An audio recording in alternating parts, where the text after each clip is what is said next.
सर्वज्ञ श्री चक्रधर स्वामी की।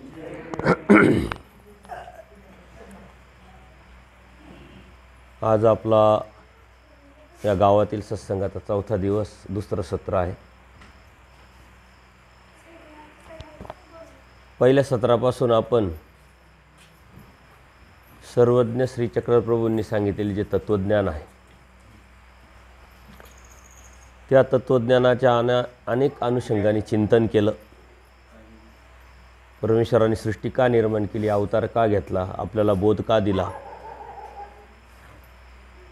आपल्यालाच बोध का दिला, याचे कारण आपण शोधले, चिंतन केलं। आणि परमेश्वर प्राप्तीसाठी आपल्याला काय करावं लागेल, परमेश्वराला काय अपेक्षा आहे आपल्याकडून, आपण जे करतोय त्यातून परमेश्वर प्राप्ती होईल का, किंवा आपली जी भक्ती आहे ही कशासाठी आहे, त्याचं चिंतन करून जाणीव करून घेण्याचा प्रयत्न केला। आपण समाजात राहत असताना इतर लोकांना सांगतो आम्ही परमेश्वर भक्ती करतो, तेही तुम्हाला सांगतात आम्ही परमेश्वर भक्त करतो, कारण त्या देवतेची, ज्या देवतेची ते भक्ती करतात त्यांची श्रद्धा असते तो परमेश्वर आहे। जिथंही प्रत्येक जीवाची श्रद्धा असते, निष्ठा असते, त्या त्या देवतेला ते आपलं दैवत मानतात आणि परमेश्वर मानतात। आपणही पूर्वश्रमीमध्ये, पूर्वकर्मामध्ये सारे एक म्हणून भक्ती करत होतो,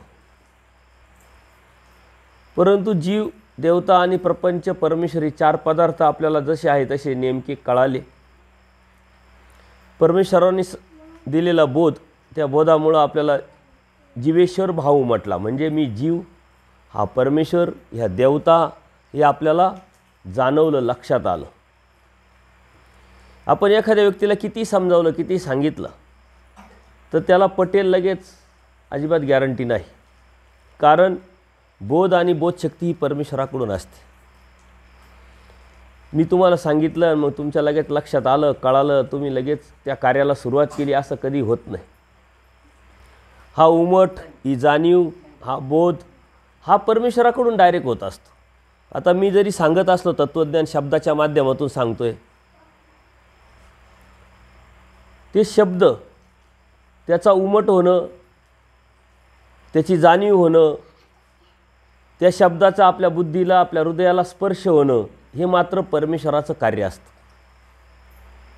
तुम्हाला किती कळतंय, किती समजतंय, तुमच्या किती लक्षात आलंय, परमेश्वराने जेवढं तुम्हाला उमटवलं तेवढं मात्र लक्षात येईल। मी किती सांगेल, किती तळमळीनं सांगेल, कितीही खोलवरती तत्वज्ञान सांगेल, हे फक्त शब्दाशा सांगेल। देणारा तो असल्यामुळं तो जिथं आहे, परमेश्वर जे कार्य आहे हे अखंडितपणे कार्य चालू असतं। परमेश्वर व्यापक असतो, सर्व व्यापक, म्हणजे आज इथं आहे परमेश्वर, सगळीकडे आहे। फक्त आपण अवतार घेतल्यानंतर, ती श्रीमूर्त बघितल्यानंतर आपण त्या परमेश्वराला पाहू शकतो, जाणू शकतो। त्या परमेश्वराने आपल्याला जी संधी दिलेली आहे आपली योग्यता वाढण्यासाठी, मग कधी ते उदास होतात, कधी प्रसन्न होतात, कधी उपहार स्वीकारतात, कधी पूजा अवसर स्वीकारतात। या भक्ताच्या विनंतीला मान देऊन ज्या ज्या भक्ताची जी जी योग्यता, पात्रता असेल त्या त्यानुसार परमेश्वर या जीवाची योग्यता निर्माण व्हावी, आर्तता निर्माण व्हावी, त्याला मुक्तीच्या अनुषंगाने ज्ञान आणि प्रेमाच्या माध्यमातून त्याचा उद्धार करता यावा, यासाठी परमेश्वर अवतार घेऊन हे जीवधर्म, देहधर्म स्वीकारतात। वास्तविक परमेश्वराला याची काही आवश्यकता नाही। परमेश्वर कुठं उदास होऊ शकतात का? परमेश्वर आनंद, तो परमेश्वराचं जे स्वरूप आहे ते मुळातच आनंदमय आहे। त्याच्यावर तिथं उदासीनता नाही, तिथं रुष्टता नाही, तिथं प्रसन्नता नाही, ते कायमचेच प्रसन्न आहे। परंतु जीवासाठी, जीवाची योग्यता वाढवण्यासाठी परमेश्वर जीवधर्म, देहधर्म स्वीकारून अवतार घेतात। हे परमेश्वराचं आपल्यासाठीचं सर्वात मोठं वैशिष्ट्य आहे। परमेश्वराने जाणवलं, परमेश्वराने स्वीकारलं तर मात्र आपल्याला पुढची चाल तयार होत असते, आणि त्याच्यासाठी लागते आपली आर्तता, प्रार्थना, ती जाणीव, तोची व्हावा, तोची भेटावा, ही वासना। ही जर असेल आणि ती आर्तता निर्माण करून तुम्ही प्रार्थना कराल तर परमेश्वर जिथं आहे तिथं त्या आर्ततेचा, त्या प्रार्थनेचा स्वीकार करतात आणि तुमच्या जीवनामध्ये बदल घडत जात असतो. कोणत्याही गोष्टीचा स्वीकार झाल्याशिवाय परमेश्वराच्या ठिकाणी आपल्या क्रियेचा स्वीकार जोपर्यंत होत नाही तोपर्यंत आपल्यामध्ये बदल होत नाही. परमेश्वराला ह्या जीवाकडून बदलाची अपेक्षा आहे. पूजनीय माईम भट्ट 18 पुराण, वेद, भास्कर शास्त्र, सर्व शास्त्र अभ्यासक होते, पंडित होते. जे जे पंडित त्यांच्या संपर्कात आले त्यांना चर्चेतून त्यांनी हरवलं. ते त्रिगुणात्मक देवतेचं ज्ञान असल्यामुळे त्यांना अहंकार निर्माण झाला. त्यावेळची परिस्थिती काय असेल विचार करा. एखादा मातंग आजूबाजूला जात असेल, सावली पडली तर ते घरी जाऊन 4 वेळा आंघोळ करत असते. त्यांच्या आजूबाजूला ज्यांना कर्माच्या अनुषंगाने शूद्रता परमेश्वराने सांगितलेली आहे. जातीवाचक जे 4 वर्ण सांगितले ते जातीवाचक परमेश्वराने श्रांगितलेले नाही. ब्राह्मण, वैश्य, क्षत्रिय आणि शूद्र हे कर्माने सांगितलेले. त्यासाठी एक प्रमाण आहे सर्वज्ञ श्री चक्रप्रभूंचं, श्रीमुखीचं, कर्म चांडाळापेक्षा जात चांडाळचा. एखाद्या ब्राह्मण कुळामध्ये जन्माला आलेला जीव त्याचं जर कर्म वाईट असेल आणि एखाद्या शूद्र जीवामध्ये, जातीमध्ये जन्माला आलेला जीव त्याचं कर्म जर चांगलं असेल तर त्याला ब्राह्मण म्हणावं आणि यांना चांडाळ म्हणावं म्हटले.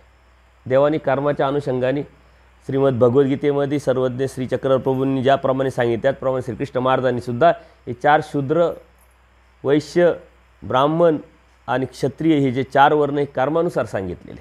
नंतरच्या काळामध्ये काही विशिष्ट वर्गाने त्याचा जातीचं वलय दिलं आणि त्यामुळे अनेक अडचणी पण निर्माण झाल्या. परमेश्वर आपल्याला या जीवाला मुक्तीच्या अनुषंगाने हा बोध देतात आणि बोध देत असताना बदलाची अपेक्षा करतात. तो बदल करण्याची आपली मानसिक तयारी असली पाहिजे. ती जाणीवेतून ही निर्माण होत असतं. परंतु त्याच्याही पलीकडे जाऊन परमेश्वर सांगते भजनात होतं सर्व. आपलं भजन कुठं घडलेलं आहे, कोणत्या ठिकाणी ते स्वीकारात पडलेलं आहे, त्याच्यानुसार आपल्या जीवनामध्ये बदल होतो. पण त्याच्यासाठी लागतो आपला प्रयत्न आणि आर्तता. पूजनीय माईम भट्ट 18 पुराण, वेद, भास्कर शास्त्र कुळून पिलेले होते. त्यांना अहंकार झालेला होता आणि त्या अहंकारापोटीच जे गणपत आपय होते त्यांचे सासरे पण होते, त्यांचे मामा पण होते. मामाचीच मुलगी दिल्यामुळं सासरे आणि गुरु पण होते. काही शास्त्र त्यांनी त्यांच्याकडून अभ्यासलेलं होतं. म्हणजे असे 3 नाथं ते गणपत आपयांबरोबर होतं. डोमेग्रामला देव असताना औसा नावाच्या ज्या भक्त होत्या त्या औसा भिक्षाला जायच्या आणि त्या थोड्याशा बडबड्या होत्या, बोलणाऱ्या होत्या. त्या गणपत आपयांच्या घरी गेल्यानंतर त्या स्वामींचं वर्णन करायच्या. आमचे स्वामी असे, आमचे स्वामी तसे. मग गणपत आपयांना एक आकर्षण निर्माण झालं का स्वामींचं आपण दर्शन करायला जावं. आणि मग आयुषा मातेला ते सांगतात की देवाची परवानगी घ्या, मी भेटायला येईन. आणि मग त्याप्रमाणे त्या औसा मातेच्या माध्यमातून, निमित्तातून गणपत आपयांची देवाची भेट झाली. तेही शास्त्र जाणते होते, शास्त्र जाणणारे होते, परंतु बोधाचे अधिकारी नव्हते.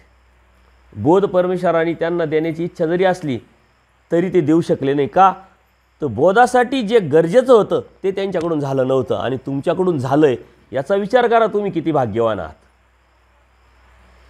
कारण एकदा सहजच परमेश्वर त्यांना सांगतात येता अनुसारा तुमचा कुष्ठरोग घालू. त्यांना कुष्ठरोग झालेला होता. ते म्हटले असंच घाला. देव म्हणतात नाही, ती आमची खावणी आहे, आमचं वैशिष्ट्य आहे, आमची ती प्रवृत्ती आहे. तुम्ही अनुसरले तर तुमचा कुष्ठरोग घालू. बघा त्यांना कुष्ठरोग झालेला आहे. त्यांना माहिती आहे की समाजात आपल्याला आता मानपान नाही, घरातले आपल्याला घरात घेते का नाही, ते आजाराने आपण कधी मरू याची गॅरंटी नाही. आणि देव सांगतात तुम्ही अनुसरा, तुमचा कुष्ठरोग घालवतो, तरी ते अनुसरले नाही. जीवाची ही एक प्रवृत्ती लीळाचरित्रात गेल्यानंतर तुमच्या लक्षात येईल का अनेक प्रवृत्तीचे जीव आपल्याला त्या लीळाचरित्रामध्ये दिसतात. तेच गणपत आपयांची देवाची भेट झाल्यामुळं सुंदर अशी मराठी देव सांगतात, बोलतात. त्यामुळं त्यांच्यावरती प्रभाव पडतो आणि त्या प्रभावापोटी माईम भट्टांना ते गणपत आपयो काय सांगतात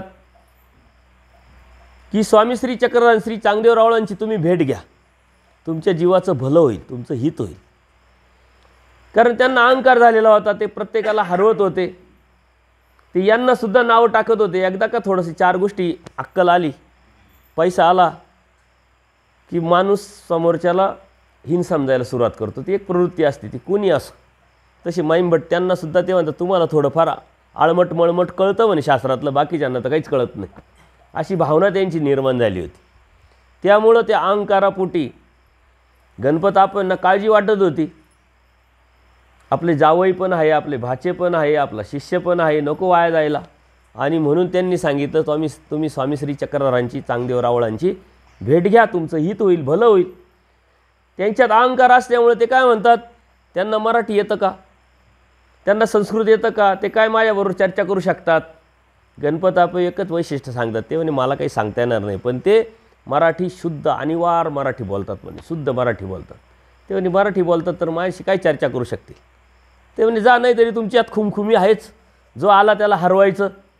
तिथं गेले, तुम्ही हारले तर तुमचं भलं होईल, आणि ते हारले तर तुमची सरशी होईल. माणसाला आहे ना, जे झालेलं आहे त्यातूनच जर चाळवलं ना तो तयार होतो. त्याचा अहंकार त्या गणपत आपण चाळवला, आणि मग चॅलेंज म्हणून, आव्हान म्हणून माईमभट त्यांना सांगतात, जेव्हा तुम्ही कधी जाल डोमेग्रामला तेव्हा मला पण घेऊन जा. आणि घेऊन जात असताना जेव्हा वेळ येते, योग येतो, तेव्हा गणपत आपण म्हणतात मी राजकीय कामासाठी जातोच आहे, तर चला आमच्याबरोबर. आणि मग ते त्यांना घेऊन जातात. सकाळची वेळ आहे, स्वामींची पूजा अवसर झालेला आहे, बाईसांनी पूजा अवसर केलेला आहे. तुम्ही डोमेग्रामला गेले असतील, राजमठ केला असेल. त्या राजमठावरती स्वामी, त्या ओट्यावरती जो आपण वंदन करतो, ते स्थान करतो राजमठाचं, तिथं देव विराजमान झालेले आहे. परमेश्वराची श्रीमूर्त अत्यंत सुंदर. परमेश्वर काय म्हणतात, कलियुगी हे बर्वे, कलियुगामध्ये सर्वात सुंदर कोण असेल आणि काय असेल तर तो मी आहे. बघा किती सुंदरता असेल. आता का आपण विचार करू शकतो का, आपण कशालाही सुंदर म्हणतो. कुठं फिरायला जातो, सौंदर्य दिसतं आपल्याला, कशामध्ये कोणामध्ये सौंदर्य दिसतं, पण सौंदर्याची व्याख्या शास्त्रामध्ये काय सांगितलेले, जो अवयव जसा आहे तसा असणे म्हणजे सौंदर्य.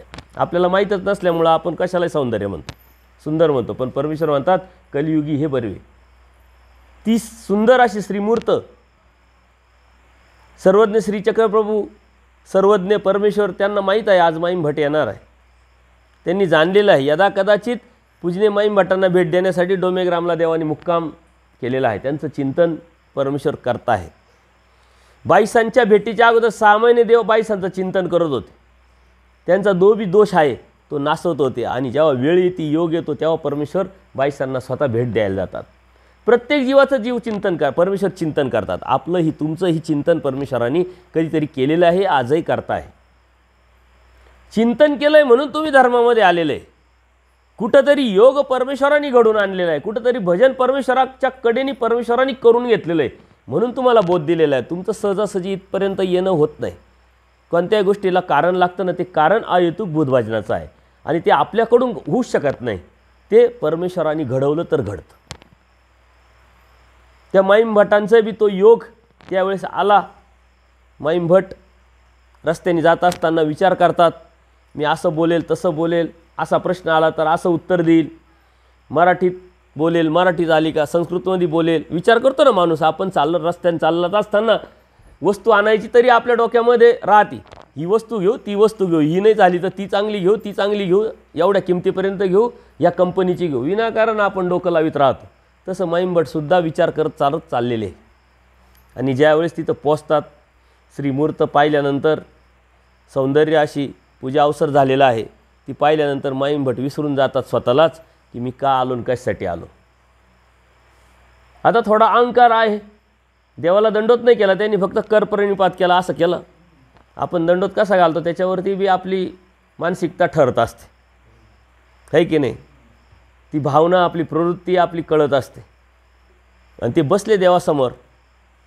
देवासमोर बसल्यानंतर ते श्रीमूर्त माईमभट बघताय. ते विसरून गेले स्वतःला. एवढी श्रीमूर्त त्यांनी सुंदर अशी कधी पाहिलीच नव्हती. आणि मग आता देवाला तर माहिती आहे कशासाठी आलेले. देवाने चिंतन केलेलं आहे. आणि मग देव स्वतःहून विचारतात की भटो, संस्कृतीत छेद होईल असं काही आहे का. तुम्हाला तर 18 पुराण, वेद, भास्करशास्त्र, सारं उपनिषद तुम्ही कळून पिले, सारा अभ्यास तुमचा झालेला आहे.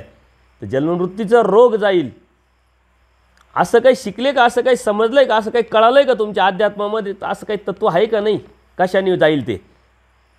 अहंकारा पोटी ते काय म्हणतात की एवढा सोपा छोटा प्रश्न आणि तुम्ही आम्हाला विचारताय. या प्रश्नाचं उत्तर जर तुम्हाला येत नसेल तर तुम्ही का बसले असे. काही दोष असतात ना आपल्या जीवनामध्ये सुद्धा. आपण जेवढं चांगलं जोडलेलं असतं ना तेवढं वाईट पण जोडलेलं असतं. ती प्रवृत्ती आपली सहजासहजी येत नाही. आणि मग देवानी त्यांचा दोष काढण्यासाठी बाईसांना आतमध्ये घातलेलं आहे. देव म्हणतात बाईसांना, बाई हे काय म्हणतात. आता बाईंचं तर लक्षच नाही. बाईसा म्हणतात बाबा हा ब्राह्मण आहे, भाग्याचा आहे, नशिबवान आहे का त्याचं तुमचं दर्शन झालं त्याला. अहो म्हणे मी काय म्हणतो, हे काय म्हणता, तुम्ही भलतंच म्हणताय म्हणे. म्हणे काय झालं देवा. म्हणे अहो मी यांना असा प्रश्न केला तर यांनी असं उलट उत्तर दिलं. बाईसा भडाकल्या. त्यांच्या त्या स्टाईलने उत्तर शिव्या द्यायला लागल्या. तुझं मडं जाय म्हणे घागरा काय मसनवरी. जुन्या बाया काहीतरी अशा वेगळ्या शिव्या देतात बघा अजूनही, काहीतरी वेगळेच प्रकार. आणि दानपट्टा चालू झाला बाईसांचा. त्यातून काय करायचं होतं, माईंभटांचे दोष देवाला निवारण करायचे होते, काढायचे होते. दानपट्टा चालू झाला पण बाईसा थांबताय कुठं. एकदा का पट्टा सुरू झाला का कोणीच थांबत नाही. मग देव म्हणतात थांबा, जाऊ द्या. पण बाईसा काही थांबायला तयार नाही. मग बाईसांना थांबवायचं एकच शस्त्र देवाने काढलं. अहो जीवाला स्वतःहून ज्ञान संभवत नाही म्हणले तुम्ही काय केलं. तुम्ही सुद्धा हेच तर केलं. 3-3 दिवस आम्हाला पायपुसण्यावर बसवलं, कारण त्यामध्ये दूध भात दिला. आणि मग त्यांची चुकी त्यांना दाखवल्यानंतर त्या पोळल्या नको नको बाबा म्हणे, ती आठवण नको.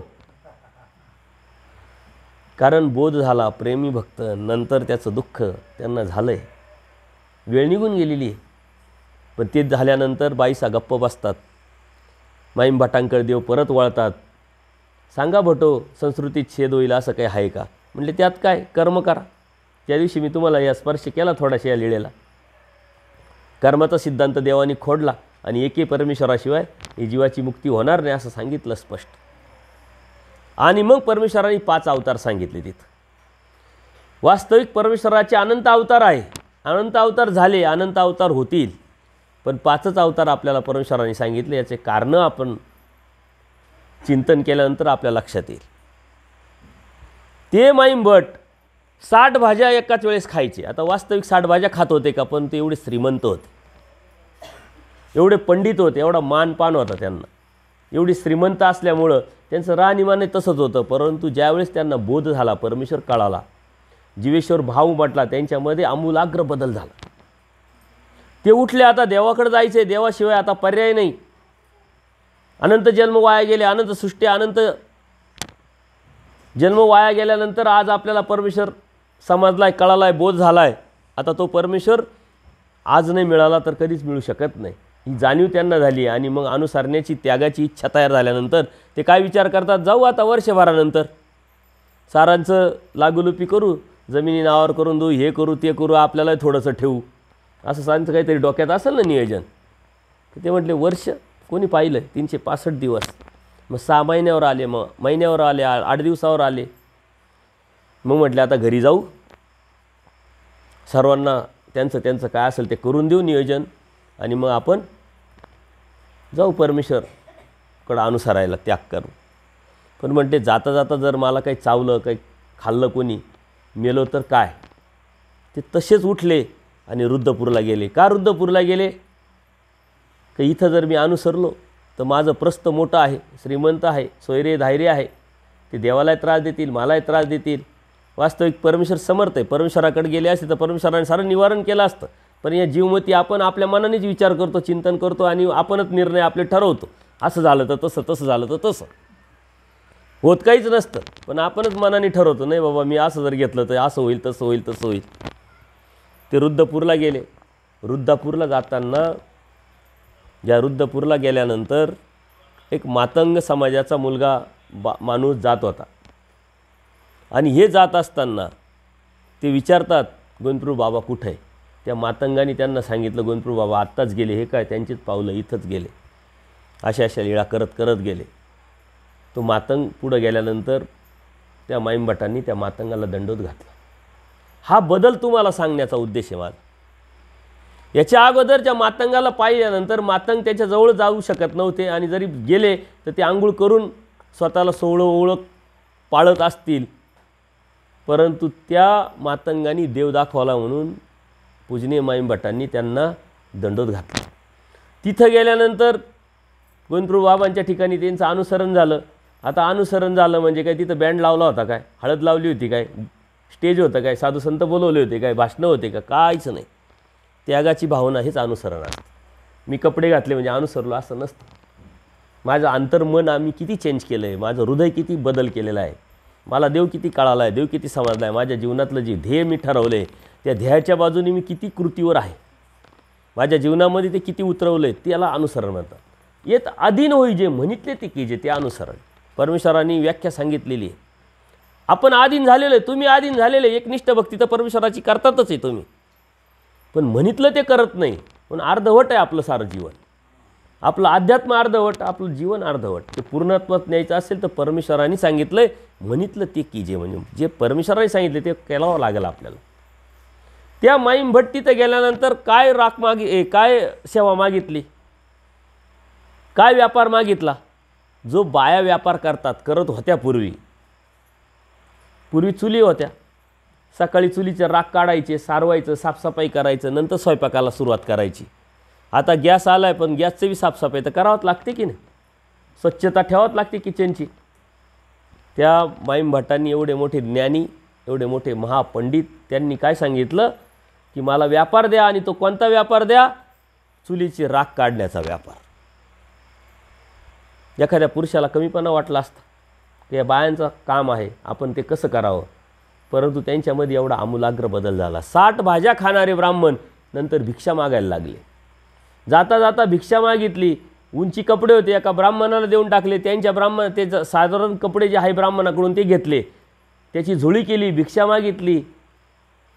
त्या कपड्याला घामाचा वास, त्याच्यात पदार्थ, एक घास खाऊ शकले नाही. क्षणात विचार आला की नको, आता हे शक्य नाही, आपल्याच्याने होणार नाही, आपण आता रिटर्न जाऊ, बघू काय बसलंय, काय घेऊन बसले, जाऊ पुढच्या सृष्टीत जाऊ, आणखीन कधीतरी नंतर पाहू. पण परत दुसऱ्या मनाने विचार केला की आता नाही तर कधीच नाही म्हटले.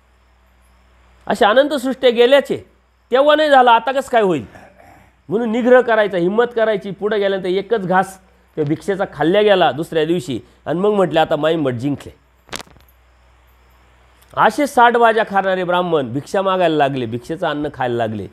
तिथं देवाबरोबर राहत असताना, देवाच्या सन्निधानात राहत असताना सोन्याचा व्यापार पण करायला लागले, जेणेकरून त्या व्यापारातलं जे प्रॉफिट आहे मला धर्माला लावता येईल, गोविंदप्रभू बाबांच्या ठिकाणी सेवेला लावता येईल.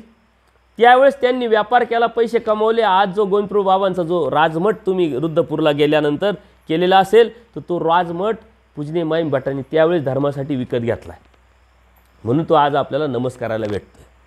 दूरदृष्टिकोन होता. आता सोन्याचं दुकान टाकलंय, सोन्याचा व्यापार करताय, त्याच गावामध्ये व्यापार करायचा आणि त्याच गावामध्ये भिक्षेला जायचं. सोनं आणायला कोण जातं जास्त करून, बाया. भिक्षा देताना कोण देतं जास्त करून, बाया. घरात बायाच असतात. बाया काय विचार करायचा, हा सोन्याचा व्यापार करतो आणि भिक्षेला येतो, हा काय खात असत. मग बाया काय करायच्या, हा तर असं खात नसेल, गोविंदप्रभू बाबांकडे गाय आहे, त्याला ते टाकत असतील. मग आंबलेलं, किडलेलं, खराब झालेलं अन्न जे फेकून द्यायचं ते भिक्षेत द्यायचे. पण गोविंदप्रभू आपले माईम भट्ट ते म्हणायचे भिक्षेचं जे आहे ते माझं आहे, भिक्षा राज्य आहे. देवाने सांगितलं जे तुम्हाला भिक्षात भेटलं त्याच्यावर तुमचं राज्य, तेच घ्यायचे. आणि त्यामुळे गोविंदप्रभू बाबांना सुद्धा त्यांचा अभिमान निर्माण झाला. त्यांच्यावरती गौरवोद्गार दोन्ही देवांनी काढले, दोन्ही देवांनी त्यांची स्तुती केली, 2 देवाचं सन्निधान त्यांना लाभलं. त्याच माईम भट्टांनी नंतर लीळाचरित्र लिखाण केलं. त्या लीळाचरित्रामुळं आपल्याला धर्म कळाला. आज अभ्यास करतोय आपण, अनेक जीव धर्माला लागले. त्याच माईम भट्टांना 2 देवाचं सन्निधान होऊन एवढा मोठा त्याग करून सुद्धा शंका होती की मला देव भेटेल की नाही. जेव्हा त्यांची शेवटची वेळ आली तेव्हा ते रुद्रपूरला नव्हते. महादायसांना विनंती करतात की रुद्रपूरला मला घेऊन जा, तिथं आचार्य आहे. आणि जाण्याचा उद्देश त्यांचा काय होता की आचार्यांना त्यांना कन्फर्म करायचं होते की भटो माझं देव होईल का, मला देव होईल की नाही. त्यांना प्रश्न पडला होता, 2-2 देवाचं सन्निधान, त्याग, उच्च लेवलची आचारप्रणाली त्यांनी स्वीकारली होती आणि तरी त्यांना शंका आहे. आणि आपण तर काहीच करत नाही, मात्र आपल्याला काही शंका नाही आहे. सर्वात मोठी शंका आपली कोणती हेच आपल्याला कळत नाही. आपण किती पाठीमागे आणि किती पुढे हे आपण लक्षात घ्यायचं, चिंतन करायचं. हे आपले प्रेरणास्त्रोत आहे. त्यांना कन्फर्म करायचं होतं. गेल्याबरोबर आचार्यांना कळालं माईम भट आलेले आहे. आचार्य समोर येतात. त्यावेळेस काय बैलगाड्या काही असे हे नव्हते, त्यावेळेस डोल्या होत्या किंवा ते मेने होते. त्या डोलीमध्ये बसून ते आलेले होते. एक पाय आतमध्ये एक पाय बाहेर. लगेच माईम भटांना धीरच जाईन आला. ते आचार्यांना विचारतात, भटो मज देव होईल का हो? दुःख झालेलं आहे, ही शेवटची घटका आहे. आता मी कधी जाऊ शकतो, परंतु मला देव भेटला पाहिजे. शेवटचं चिंतन ते सतत करताय. तुम्हाला काल सांगितलं, मृत्यूच्या शेवटी पडल्यानंतर जेव्हा परमेश्वराचं आपण चिंतन करू तेव्हा सुद्धा परमेश्वर आपल्याला भेटेल. पण ती वेळ पकडायला सारं आयुष्य द्यावं लागेल. त्यांच्या मनात दुसऱ्या कोणत्याच गोष्टी आल्या नाही. त्यांना देव होईल की नाही ही चिंता भेडसावत होती. आणि असा अचानक आलेला प्रश्न माईम भटांचा आचार्यांना बी आश्चर्य वाटलं ना. आचार्य एक क्षणभर शांत झाले. एखाद्याचा अचानक प्रश्न आल्यानंतर आपण बी पाहतच राहतो, अरे यांनी असं काय अचानक विचारलं. आणि मग आचार्य गप्प बसले. म्हणून माईम भटांना शंका आली की आपल्याला काही देव होणार नाही. अधिक दुःख करायला लागले. आणि मग आचार्य म्हणतात, अहो तुम्ही ज्यावेळी देवाला भेटायला आले होते आणि आल्यानंतर तुम्ही दररोज सकाळी यायचे, दिवसभर चर्चा करायचे, संध्याकाळी निघून जायचे. एकदा असंच मी व्यापाराला नेवाशाला गेलो होतो. तुम्ही काही कामानिमित्त तिथं आले होते आणि मी आल्यानंतर देवाला सांगितलं. तुम्ही मला विचारलं होतं का येतो मी देवाच्या दर्शनाला, पण तुम्ही काही आले नाही. मी देवाला सांगितलं. माईम भट आले होते, ते म्हटले होते येतो, पण आले नाही. देव म्हणतात, जो येऊ जाणे तो येईलच म्हणे. तो येऊ जाणे. त्यांना माहिती आहे कधी केव्हा कुठं निघायचं आणि स्वतःचं हित कसं करायचं. ते 100% येणार म्हटले, काही टेन्शन नाही. हे देवाने सांगितलं होतं. आणि तुम्ही असं कसं काय म्हणतात मला देव होईल का? तुम्हाला देव नाही झाला तर कोणालाच होणार नाही. म्हणजे तुम्हाला देव होणार हे कन्फर्म झालं. आणि तेव्हाच माईम भटांनी जीव सोडला. आमूलाग्र बदल परमेश्वराला अपेक्षित आहे आपल्या जीवनामध्ये. आपण उपदेशी झालो, परमेश्वराची भक्ती करतो, पण आपल्यात जर बदल होत नसेल तर ती भक्ती काही कामाची नाही. तो धर्म आपण जो सांभाळतोय तो काही उपयोगाचा नाही आहे.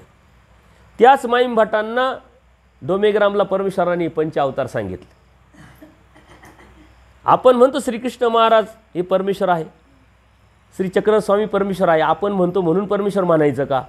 प्रत्येक गोष्टीचं एक गुण वैशिष्ट्य असतं, एक वेगळेपण असतं, त्याला प्रमाण असतं.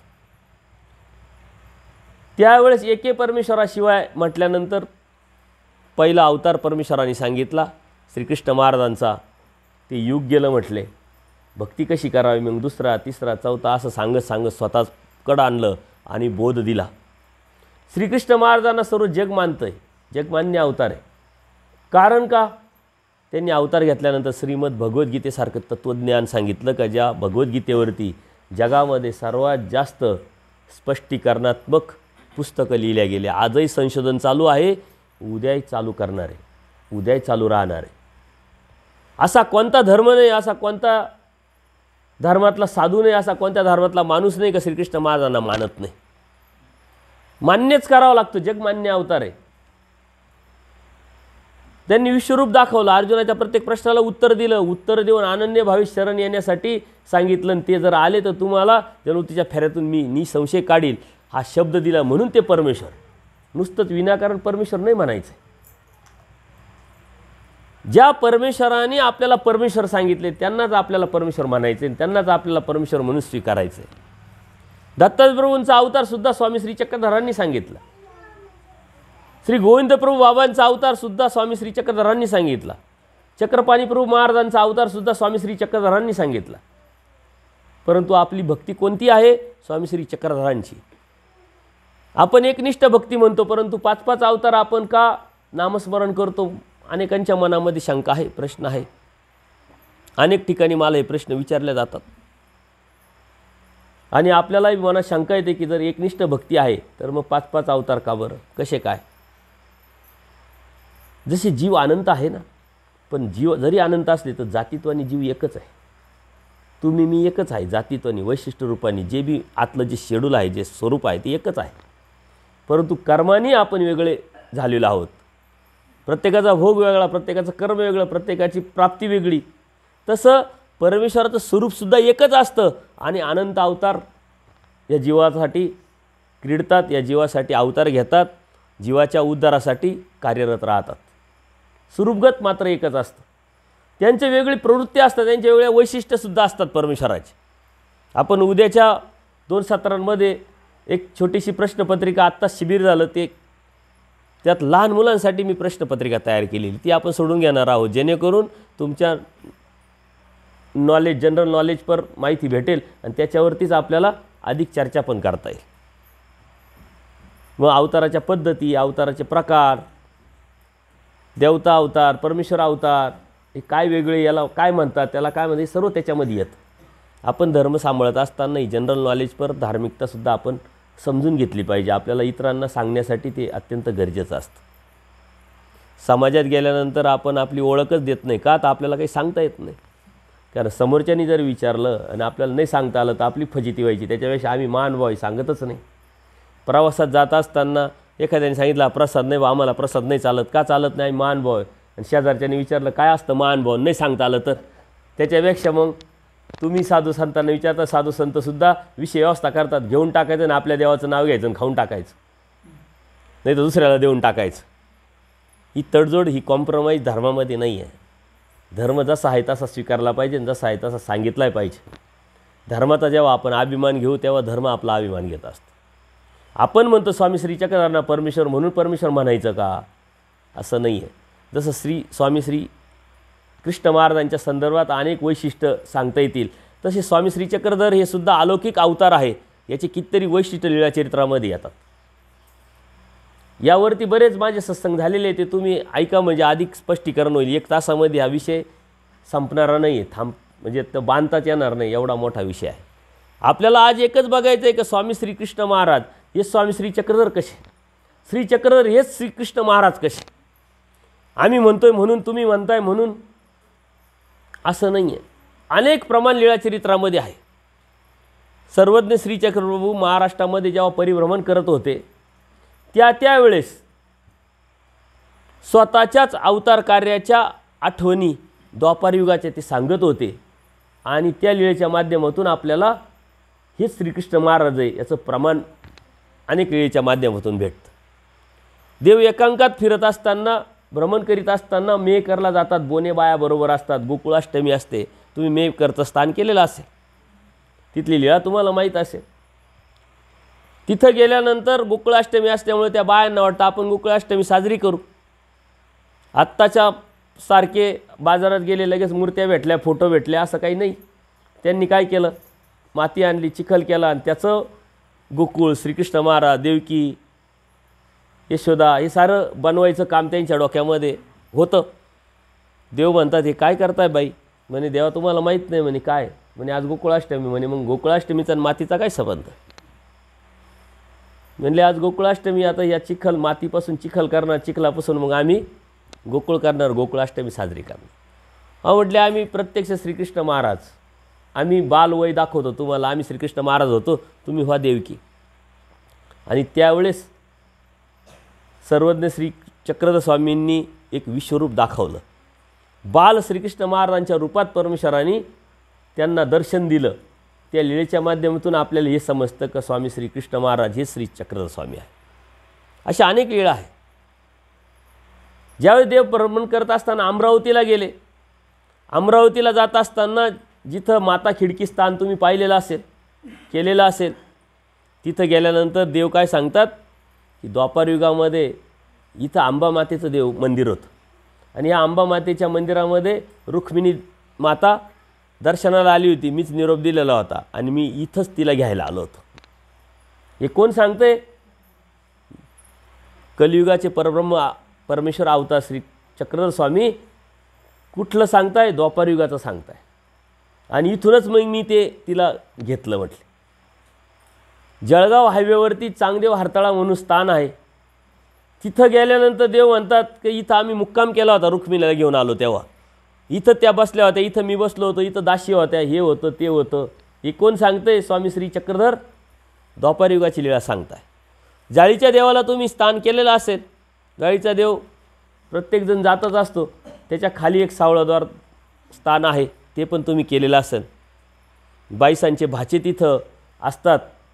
त्याच चांगदेव हारतळा बसून ज्यावेळेस परमेश्वर तिकडं निघाले तेव्हा बाईसा पुढे निरोप देतात आपल्या भाच्याला का आम्ही देवाबरोबर येत आहे, तर तुम्ही स्वागताची तयारी करा. त्यांना काही बोध नाही, वेद नाही, परंतु बाईसांचे भाचे असल्यामुळं बाईसांनी निरोप दिला आहे. आवड. आपल्या परमेश्वराच्या भक्तामध्ये अनेक प्रकारचे भक्त असतात. एक दर्शनी असतात.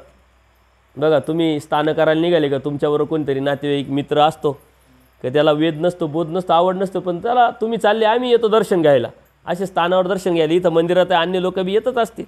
ते दर्शनीय भक्त असतात. काहींना आवड असते वेद, फक्त वेद.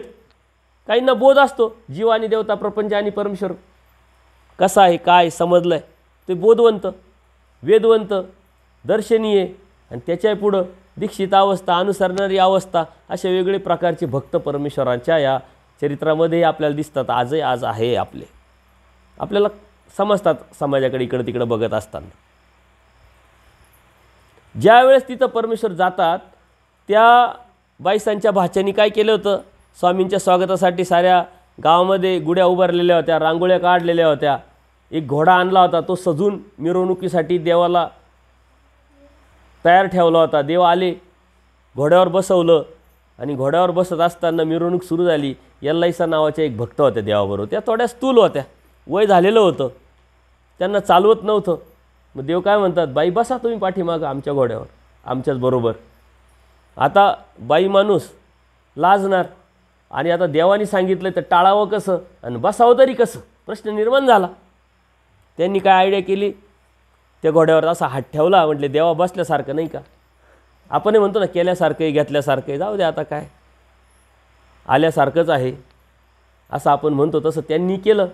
देव तिथं काय म्हणतात, तुम्ही केलं उद्धव देवासारखं. म्हटले उद्धव देवासारखं केलं. उद्धव देवाची आठवण स्वामी श्री चक्रधरांना आली. उद्धव देव कुठे? द्वापारयुगाचे श्रीकृष्ण महाराजांचे प्रेमी भक्त.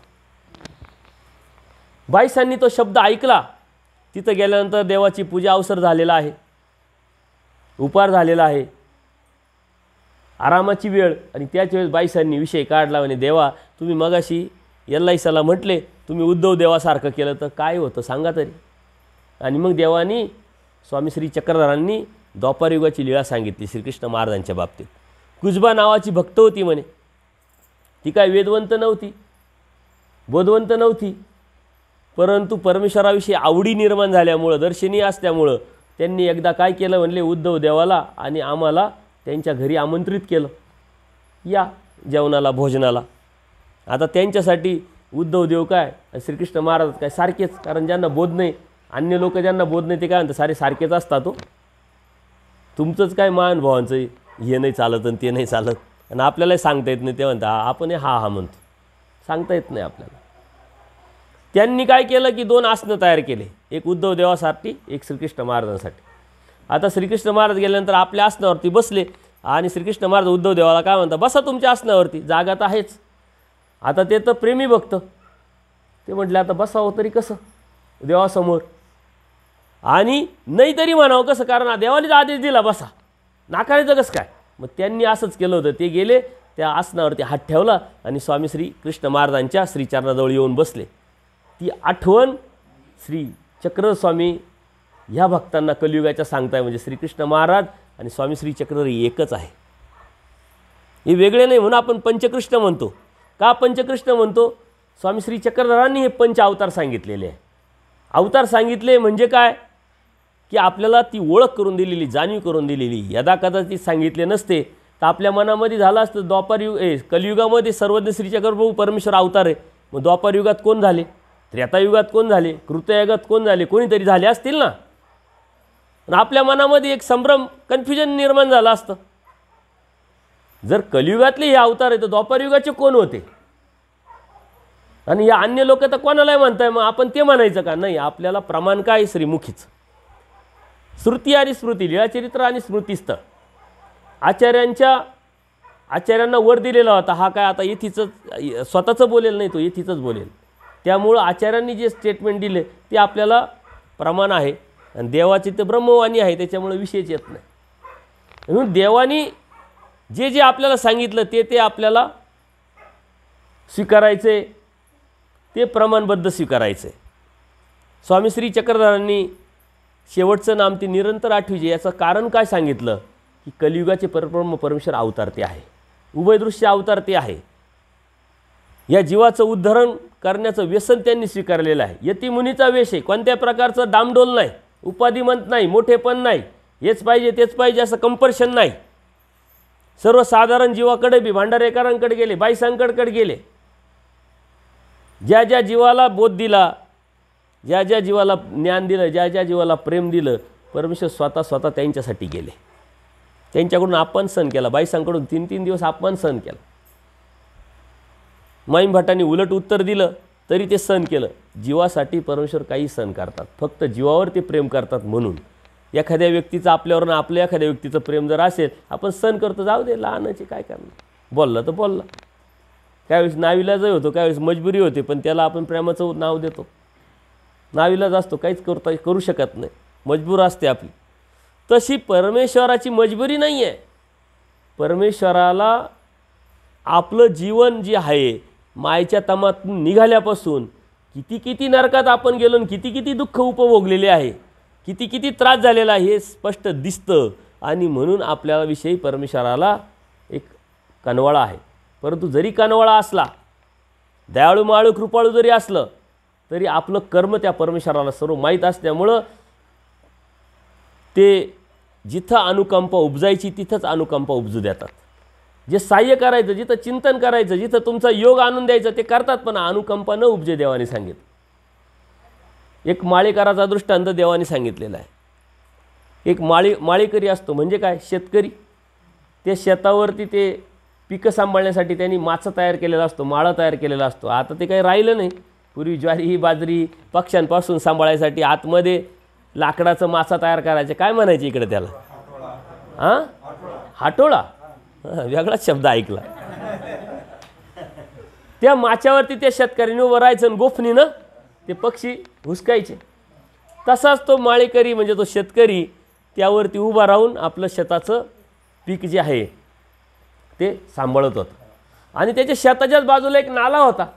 त्या नाल्यामध्ये मात्र एक दरोडखोर दररोज येऊन बसायचा. आणि तिथून रस्ता असल्यामुळं जो बी आला त्यांना लुटायचा. त्यांनी ब्राह्मण नाही पाहिले, संन्यासी नाही पाहिले, मुलं नाही पाहिले, मुली नाही पाहिल्या, नवीन लग्न झालेले माणसं नाही पाहिले, काहीच नाही पाहिले. दरोडेखोर, त्याला फक्त पैसा पाहिजे. तो जो आला त्याला तो मारायचा, लुटायचा, चोऱ्या माऱ्या करायचा. हा सर्व पाहायचा दररोज. पण हा काय सांगू शकणार, मजबूर आहे, काय करणार आहे. हा म्हटलं आपण हटकावलं तर आपल्यालाच मारायचा, त्याच्यापेक्षा चालू द्या बाबा, काय करणार, नाविलाज. परंतु एकदा त्याच्या सर्व कंप्लिटी राजाकडे जातात आणि राजा त्याला पकडतो. राजा त्याला पकडल्यानंतर त्याच्यावरचा जो गुन्हा आहे तो सिद्ध होतो आणि त्याला मग शिक्षा देतात. कशाची शिक्षा देतात, त्यावेळेच्या चुनखड्यामध्ये बसवणं, फटके देणं, अशा वेगळ्या प्रकारच्या शिक्षा होतात आणि भर बाजारात दिल्या जायच्या. राजाने त्याला शिक्षा दिली, सारं गाव पाहायला आलं. तो आता दिसायला गोरा गोमटा चांगला दिसायचा. आता ज्यांनी पाहिलं नाही, ज्यांना माहीत नाही, त्यांना त्याच्याविषयी कीव आली. दया येते ना आपल्याला, घेणं नाही देणं नाही, आपला संबंध नसतो तरी आपल्याला कीव येते. काही लोक काय म्हणायचे, कसा गोरा गोमटा आहे म्हणे, खरा चोर आहे, खोटा चोर आहे, काय माहिती, राजाने याच्यावर अन्याय तर नाही केला, राजाने परत विचार करायला पाहिजे होता, अशी दया उत्पन्न झाली. पण ज्यांनी बघितलेलं होतं ना तो तिथं येतो, तो म्हणतो अरे अरे अरे मला माहिती याचे कर्म काय, ही शिक्षा याची कमी झाली, याचे मोर एवढे खांड केले पाहिजे म्हणे, साऱ्या गावात फेकले पाहिजे तरी ती शिक्षा कमी होईल. यांनी एवढ्या लोकांना मारलेलं आहे. ज्यांनी पाहिलं त्याला अनुकंपा, त्याला दया उपजली का नाही. तसं परमेश्वर आपलं सर्व पाहतोय, सर्व पाहिलेलं आहे. आपल्याविषयी परमेश्वराची दया माया कृपा करून आहे, परंतु अनुकंपा आपल्याविषयी परमेश्वराला कधी निर्माण होती, दया कधी निर्माण होती माहिती आहे, जेव्हा तोची व्हावा तोची भेटावं, पाठीमागील कर्माचा आपल्याला पश्चाताप होईल, आपण दुःख व्यक्त करू, आपण चुकी मान्य करू, आपण प्रायचित्त घेऊ, तेव्हा परमेश्वर म्हणतात ठीक आहे, यांनी तर केले वाईट कर्म, परंतु ह्या वाईट कर्माची उपरती त्याला झाली. एखाद्या व्यक्तीने चुकी केली, आपल्या घरातही चुका होतात, समाजात होतात, तो म्हटला बाबा माझ्याकडून झाली चुकी, माफ करा, तर आपण काय करतो, जाऊ द्या बस, चुकी मान्य केली ना त्यांनी, मग सोडून द्या असं म्हणतो की नाही. तसं चुकी आपण जर मान्य केली आणि ते आपलं कर्म किती वाईट आत्तापर्यंत आपण केलं असेल ते समजून या शब्दाद्वारे, या तत्त्वज्ञानाद्वारे जाणून परमेश्वराला अनन्यभावी जर शरण गेलो तर परमेश्वराची दया आपल्याला उपसते आणि परमेश्वर सहाय्य करतात आणि त्याच वेळी धर्माच्या अनुषंगाने आपली चाल तयार होत असते. आपण म्हणतोय म्हणून ते परमेश्वर नाही आहे. परमेश्वराने अशी अनंत लीळा केल्या, अनंत लीळेतून स्वतःच्या श्रीमुखी स्वतःची ओळख दिली. पैठणला देव असतात. ज्या ज्या ब्राह्मणांना बोध झाला, ज्या ज्या ब्राह्मणांना कळालं की परमेश्वर किती ज्ञानी आहे, प्रत्येक प्रश्नाचं उत्तर आहे, ते ब्राह्मण देवाच्या पाठीमागं फिरायचे किंवा जायचे, चालायचे. एकदा असेच देव चालले, पाठीमागं सारंग पंडित आहे, सर्व अनेक ब्राह्मण आहे. आता सारंग पंडित म्हणजे तिथले एक प्रतिष्ठित ब्राह्मण.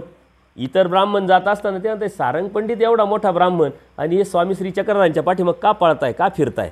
आपल्याला कधी कधी कोणाविषयी तरी शंका येते आणि ते काय प्रश्न विचारतात, हे श्री चांगदेवराव काय जाणतात का तुम्ही त्यांच्या मागं फिरतात. आता यांना तर काय उत्तर देता आलं नाही, पण देवाने उत्तर दिलं, आम्ही अनादि अविद्येचा छेद करू जाणतो. आणि जी अनादि अविद्या आपल्याला लागलेली त्याच्यामुळं आपल्यामध्ये अनंत दोष आणि त्या दोषामुळं अनंत वाईट कर्म करून आपण नरकात पुन्हा पुन्हा जात राहतो.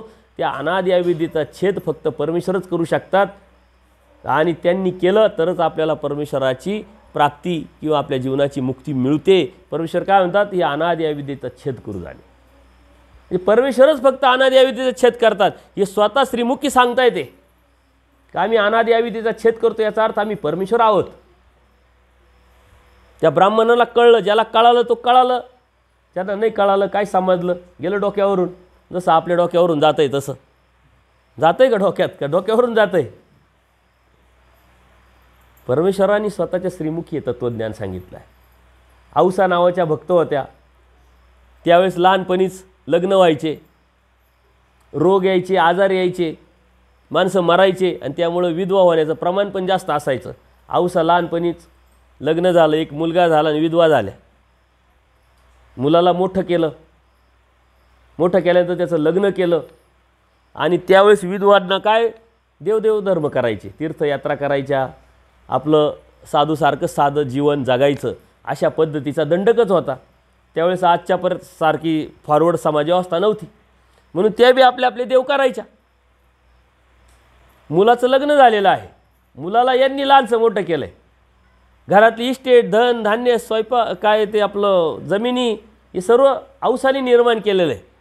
परंतु एकदा असंच एक जोगी अन्य साधू घरापुढून जात असताना औसाने काय केलं, थोडंसं धान्य उचललं आणि भिक्षा म्हणून दिली. तो मुलगा आला, म्हणे आई तू कोणाला विचारून ये धान्य दिलं, हे रिकामी उद्योग तुला कोणी सांगितले, आम्ही कष्ट करतो आणि तू खुशाल इकडं तिकडं वाटतो. औसा स्वाभिमानी होत्या. देवाने सांगितलं पुरुष होऊन असावे, पुरुषार्थ गाजवायला लावलेला आहे स्त्रियांनासुद्धा. स्त्रियांचा इतिहास खूप मोठा आहे. महादाईसांनी आचार्यांना आपल्या पाठीवरती घेऊन आले आणि धर्म जिवंत ठेवला, असा कितीतरी मोठा इतिहास आहे. ज्यावेळेस औसांना तो मुलगा म्हटला, तिचा स्वाभिमान जागा झाला आणि ते म्हटले तुझ्या संसाराला तुझ्या इस्टेटीला लात मारली म्हणे आजपासून.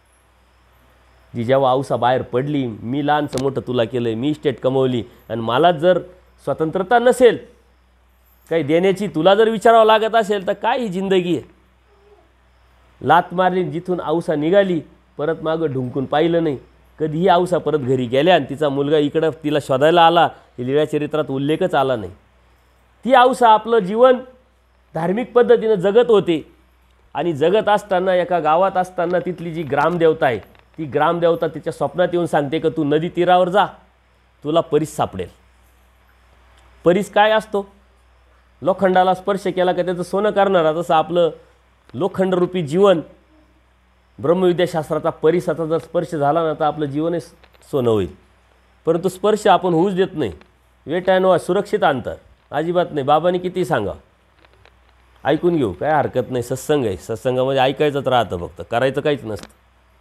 आपण अत्यंत हुशार आणि त्या हुशारीतून आपण कितीतरी वेळा फसलो आहे अनंत जन्मात अनंत सृष्टीत. परंतु ती हुशारी एकदा धर्माला लावा, बघा किती मोठं भलं होईल. ती औसा उठली, तिला ते स्वप्न पडलं आणि मग गंगा तीराला ती निघाली. गंगा तीराला आल्यानंतर ती नदी असते, गंगेवर हातपाय धुत असते आणि एक ब्राह्मण आला. तो ब्राह्मण म्हणतो, बाई आई तुम्ही चांगदेव राऊळांच्या का? म्हणे कोण रे चांगदेव राऊळ? म्हणे ते काय तिकडं. त्यांनी वर्णन केलं, काय सांगू त्यांचं सौंदर्य असं तसं, आणि त्यांना आकर्षण निर्माण झालं. आणि जेव्हा औसा गेल्या देवाला भेटायला, देवाची त्यांची भेट झाली, औसा पाहतच राहिल्या. देवानी सांगितलं या बाई म्हणे. आवड निर्माण झाल्यानंतर त्यांना काही बोध नाही, परंतु आवडी इतकी मोठी होती का बोधाच्या पलीकडची होती, प्रेमाच्याही पलीकडची. आणि मग ते औसा देवाजवळ राहायला लागल्या. त्यांनी आणलेलं होतं गाथुडं, त्यांच्याजवळ होतं एक डांगरेश नावाचा कुत्रा. ते बी तुम्हाला माहिती आहे. त्या कुत्रा असून जेव्हा देवानी उदासीनता स्वीकारली आणि सांगितलं जा तुम्ही इथून, सर्व गेले. कुत्रा बसला समोर डांगरेश, म्हणे तू पण जा. त्या डांगरेशाने देवाच्या भोवती 2 चक्कर मारले आणि गेले. परत दुपारची वेळ आली, सारे भक्त लोक आले. म्हणे डांगरेश नाही आला. म्हणे गेला असेल कुठं पोट भरायला. म्हणे तो तसा नाही, जा बघा. तर त्यांनी स्वतःचं तोंड खुपसून स्वतःला संपून टाकलं होतं. देव नाही तर मग काय उपयोग आहे जीवनाचा. त्या कुत्र्याला कळालं, ते म्हणे तुमच्यापेक्षा कुत्रं बरं, असं देव म्हणतात त्यावेळच्या भक्तांना आणि अप्रत्यक्षरित्या आपल्यालासुद्धा. हे आपण समजून घेतलं पाहिजे. औसा जेव्हा ते गाथुडं घेऊन आले, देवाने सांगितलं गाथुडं शोधा, सोडा म्हणे, काय काय बघा. त्याच्यात मग काय असणार, अन्यबाई फोटो मूर्त्या, ही देवता ती देवता सारं गोळा केलेलं. देव म्हणतात हे नदीत टाकून द्या, आता याचं काही काम नाही म्हणे. आता म्हणजे ठीक आहे देवा तुम्ही सांगताय, आम्ही टाकून देतो. सर्व टाकलं म्हणे. परंतु एक श्रीकृष्ण महाराजांची मूर्ती आहे, लंगडी मूर्ती. आपल्याकडं पूर्वी होते, आता तुमच्याकडं देवपूजात आहे की नाही माहीत नाही, परंतु असं ठेवू नये देवपूजात. देवपूजात असं काहीच ठेवलं नाही पाहिजे. फक्त विशेष, याच्या व्यतिरिक्त काही नाही. ती विशेषसुद्धा आपली देवपूजासुद्धा अशी प्रसन्न दिसली पाहिजे. त्या दिवशी मी एका ठिकाणी देवपूजेला गेलो होतो. जुनी देवपूजा आहे दादांकडंच असं सांगितलं. परंतु त्याच्यात ते राधा कृष्णाच्या मूर्त्या ते सर्व मला त्यांना मी सांगितलं साफसफाई करा, व्यवस्थित ठेवा, प्रसन्नता निर्माण झाली पाहिजे. जुनी देवपूजा आहे ती व्यवस्थित सांभाळा, सांगायचं आमचं काम आहे. असं काही देवपूजेत ठेवू नये. ते म्हटले देवा सारं पाण्यात टाकते, परंतु हा लांगडा कृष्ण आहे ना मला वाट दाखवतो म्हटले, तो तरी राहू द्या. देवाने जे उत्तर दिलं ना ते श्रीकृष्ण महाराज स्वामी श्री चक्रधर असण्याचं सर्वात मोठं प्रमाण आहे. ते कारण साचुकार श्रीकृष्ण आता तुला मार्ग दाखवायला तयार आहे. समोर श्रीकृष्ण तुला आता मार्ग दाखवणार आहे, तुला याची काय गरज. स्वतः आपल्या श्रीमुखी ब्रह्मवाणी स्वामी श्री चक्रधर सांगताय का साचुकार श्रीकृष्ण आहे आता तुम्हाला वाट दाखवायला. असे कितीतरी प्रमाण आहे का स्वामी श्री चक्रधर हे श्रीकृष्ण महाराज आहे, श्रीकृष्ण महाराज हे स्वामी श्री चक्रधर आहे. म्हणून आपण एकनिष्ठच भक्ती करतोय, पण 5-5 अवतार जे आहे हे परमेश्वराने आपल्याला माहिती म्हणून दिलेले आहे. आता आपल्या डोक्यामध्ये काही लोकांनी घातलेलं असेल, तुम्हाला श्रीमंती पाहिजे पहिल्या नावाचं स्मरण करा, अडचण आली दुसऱ्या नावाचं स्मरण करा, घरं बनवायचे, गाड्या घ्यायच्या आहे, काही सांसारिक सुख उपभोग घ्यायचा आहे, भौतिक जगातमध्ये तुम्हाला काही प्रगती करायची, चक्रपाणी प्रभू महाराजांचं स्मरण करा. गोविंदप्रभू महाराजांचं स्मरण करायला कोणीच सांगत नाही. नको आपण वेडं व्हायला, नको आपल्यावरती काही बालंट यायला, म्हणून गोविंदप्रभू बाबांचं स्मरण करा असे सांगणारे तुम्हाला भरपूर महानुभाव दिसतील, परंतु ते अत्यंत चुकीचे, त्याला काही प्रमाण नाही. देवाचं श्रीमुखीचं एकच प्रमाण आहे की 5वं ते निरंतर 8वीचे बाबा, मी तुझा देव आहे, मी तुला बोध दिलेला आहे, मी तुला प्राप्तीला नेणार आहे. आचार्य सांगतात ह्या देवाकडून जो उद्धारणार नाही तो कोणत्याच देवाकडून उद्धारणार नाही. याचं कारण की जीव उद्धारण्याचं व्यसन, उभयदृश्य अवतार. उभयदृश्य अवतार म्हणजे काय, अलीकडचं देणारा पलीकडचं देणारा, जनरल स्टोर्स, काही मागा मागणी तसा पुरवठा. उभयदृश्य अवतार, यतिमुनीचा वेश, अलौकिक असा परमेश्वर अवतार आपल्याला भेटला आहे. आणि आपण मग इकडे तिकडे जाण्याची गरज काय, परंतु आपल्याला ओळख करून दिलेली त्या अवताराची, म्हणून आपण त्या परमेश्वराची भक्ती करतोय. श्रीकृष्ण महाराजांची असेल, दत्तप्रभूंची महाराजांची असेल, चक्रपाणी प्रभू महाराजांची असेल, गोविंदप्रभू महाराजांची असेल. आता गोविंदप्रभू महाराजांचे जे आपलं रुद्रपूर आहे तिथं स्थान आहे, चक्रपाणी प्रभू महाराजांचं एकच स्थान आहे फलटण, आहे की नाही. दत्तप्रभूंचं एकच स्थान आहे, कोणतं, 2 आहे, कोणतं पंचेश्वर आणि माहूर. त्याच्यात माहूरला देवाने सांगितलं कोल्हापूर आणि मातापुराला न जायचं. त्याच्यामुळं आपल्यासाठी एकच स्थान आहे आता, कोणतं? पंचाळेश्वर. ते देवाने सांगितलं आहे. बाकी श्रीकृष्ण महाराजांचं महाराष्ट्रात स्थानच नाही आहे. फलटणला म्हणताय तिथं आले होते, अमरावतीचं आहे. जे आता तुम्हाला लीळा सांगितल्या त्या 2-3 ते आहे, परंतु द्वापार युगाच्या आठवणी देवाने सांगितल्या म्हणून आपण मानायचं आहे. नाही तर गोवर्धन पर्वत तिथं आत्ता लोक जायला लागले, पूर्वी जातही नव्हते, गेले तरी तिथून विशेष आणतही नव्हते ना आणले तरी करत नव्हते, परंतु आत्ता ती प्रगत पडला आहे, लोक घेऊन यायला लागलेले. परंतु आपल्याला स्वामी श्री चक्रधरांनी बोध दिला आहे, ज्ञान दिलं आहे, तत्त्व सांगितलं आहे, उद्धारण्याचं आचारप्रणाली सांगितली, सिलॅबस दिलेला आहे. धर्म जो आहे तो चालता बोलता देव तो दुर्लभ तो स्वामी श्री चक्रधरांचा आहे. म्हणून आपण स्वामी श्री चक्रधरांची भक्ती करतो. आपण स्वामी श्री चक्रधरांचे भक्त आहोत हे आपल्या हृदयामध्ये आपण पक्क करून टाकायचं आहे. आपली एकनिष्ठच भक्ती आहे स्वामी श्री चक्रधरांची. मग हे बाकीचे कोण आहे, बाकीचे काय असं विचारलं तर आमच्या ह्या देवानी यांची ओळख करून दिलेली. जसं आपले वडील आपल्याला ओळख कशाची देतात? आजोबांची, आजोबांची, ही चुलती, ही काका, ही मामा, ही नाना आहे, ओळख देतात की नाही? आणि जेव्हा जसं आपल्याला ओळख दिली तशा पद्धतीने आपण मानतो, मानायचं आहे. पण भक्ती मात्र स्वामी श्री चक्रधरांचीच करायची. त्यांनी सांगितलेली आचारप्रणालीच स्वीकारायची. त्यांनी सांगितल्याच्या आचारावरतीच आपल्याला राहायचं, तरच आपण उद्धरून जाणार आहे, तरच आपल्याला परमेश्वर भेटणार आहे. गोविंदप्रभू बाबांनी तर तत्त्वज्ञानच सांगितलं नाही, पण फक्त अनंत लीळा केल्या, त्या आठवायच्या आहे. दत्तात्रय प्रभूंनी 2-3 लीळा आपल्याला, अळक राजाला अभयदान आहे की नाही, किंवा देवाने सांगितलं आहे म्हणून पंचाळेश्वरला दररोज भोजन, कोल्हापूरला भिक्षा आणि माहूरला निद्रा, हे आपल्याला आठवायचं आहे. चक्रपाणी प्रभू महाराजांच्या अनंत लीळा जरी असल्या तरी महाराष्ट्रातल्या कमी, बाहेरच्या जास्त. म्हणून आपल्याला कोणते अवतार आहे? स्वामी श्री चक्र. म्हणजे आपली भक्ती ही एक निष्ठच आहे, अनन्यच आहे. या अनुषंगाने परमेश्वरांनी आपल्याला बरंच जनरल नॉलेज सांगितलेलं आहे आणि ते जनरल नॉलेज आपल्याला धर्म असल्यामुळं धर्माच्या अनुषंगाने आपल्याला माहिती असलं पाहिजे, जेणेकरून आपला आत्मविश्वास धर्माच्या प्रती वाढेल आणि त्या भक्तीमध्ये आपण लीन राहू, कायमस्वरूपी राहू, सातत्यपूर्ण राहू. म्हणून आपल्याला परमेश्वराने खूप मोठं तत्त्वज्ञान सांगितलेलं आहे. त्या तत्त्वज्ञानावरती पण आपण उद्या चिंतन करणार आहोत. यावरती कोणाला काही प्रश्न असतील तर विचारा, कारण वेळ होत राहतो. काल बराच वेळ झाला. काही शंका दीदी, काही शंका राहिली का तुझी? हां, झाली क्लिअर? कारण ही शंका आहे, बऱ्याच जे कॉलेजचे मुलं मुली आहे ना, त्यांच्या मनामध्ये शंका येतात आणि त्या रास्त आहे, त्यांनी निर्माण केल्या पाहिजे त्या शंका. आणि आपणही म्हटलं पाहिजे. आता हे कर्मकांडाच्या अंधश्रद्धेच्या माध्यमातून बऱ्याच गोष्टी आलेल्या आहे आपल्याकडं, परंतु आपण काय स्वीकारायचं काय नाही स्वीकारायचं. आता तुमच्या घरांमध्ये मी गेलो नाही, कारण माझा तो स्वभाव पण नाही आणि विनाकारण जायचं पण. म्हणजे बऱ्याच ठिकाणी मी गेलो ना तर ते यंत्र लावलेलं असतं. घरामध्ये आहे का तुमच्याकडं? नाही आहे ना, ते तरी बरं आहे. तुमच्याकडं थोडंसं दुष्काळी भाग आणि तुम्ही जास्त साधू संतांना रिस्पॉन्स देत नसावा, कटावेपरी लोभ असावा, सुरक्षित अंतर. नाही तर आमच्याकडे ह्या गोष्टी खूप आहे, त्याच्यावरती सातत्यपूर्ण मी बोलत असतो. माझे व्हिडिओ ऐकाल तेव्हा तुमच्या लक्षात येईल.